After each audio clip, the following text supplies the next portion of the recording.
First, know your audience, really understand your positioning in the market, the X and Y axis. Before someone is ready to hear about the amazing benefits of your product, first they want to know that you understand them, that you know what it's like to be them, that you understand their problem. Elliot, that process we're going through right now, you want to do it for every product in your business or every service. And when I say product, I mean service as well. But you need to do it for every product. You even need to do it for your brand, because we see your brand as a product as well. When you want to identify the problem, what you want to think about is an X and Y axis, okay? And there is a great book called by Seth Godin, and it's called This is Marketing. And he explains and he gives an example there about the difference between USPS and FedEx. So imagine that you put two qualities, let's say the X axis is speed and the Y axis is reliability. When you're thinking about shipping a package, where would FedEx be? So probably like the top right corner, right? Most reliable and fastest service you can get. And then you have USPS, maybe fast, but not as reliable, so maybe somewhere in the middle. And then you have USPS, maybe somewhat reliable, maybe not as fast.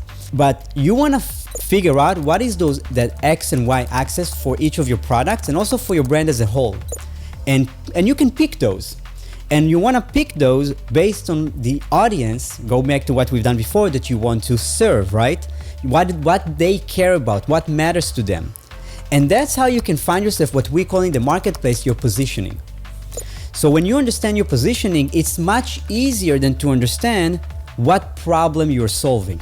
From a brand standpoint, maybe it's that you want to look luxurious, maybe it's that you want to convey a sense of trust, or maybe it's that you want to convey a sense of innovation, or maybe it's that you want to convey a sense of long reputation, or something that feels simply different than anything else, or very new, fresh. But from a product standpoint, maybe you want to convey a sense of reliable again, or maybe a sense of technology, or something scientific let's say if it's a device or physical product.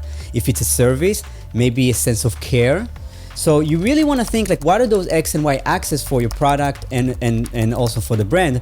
And then when you have that, you can actually tap into what is the real problem you want to solve and really expand on it. Because the truth is that before someone is ready to hear about the amazing benefits of your product, first they want to know that you understand them, that you know what it's like to be them, that you understand their problem. Because it's like me telling you, hey, look at this remote, you can turn any TV on. That doesn't make sense, right? But if I say, hey, have you ever had this issue that you were trying to turn your TV using your phone and you couldn't do it? Now I propose the question, you're like, so look at this solution, right? So first you have to present the problem and talk a little bit about that and actually expand on it and make even the customer feel that you know what it's like to be them. There's different ways you can do that, your webpage and your content and your design choices, before you try to push the product on them. So that's kind of like what I teach people on that side, where first know your audience, really understand your positioning in the market, the X and Y axis, and then figure out what the true problem you're solving, and then really dive deep on that,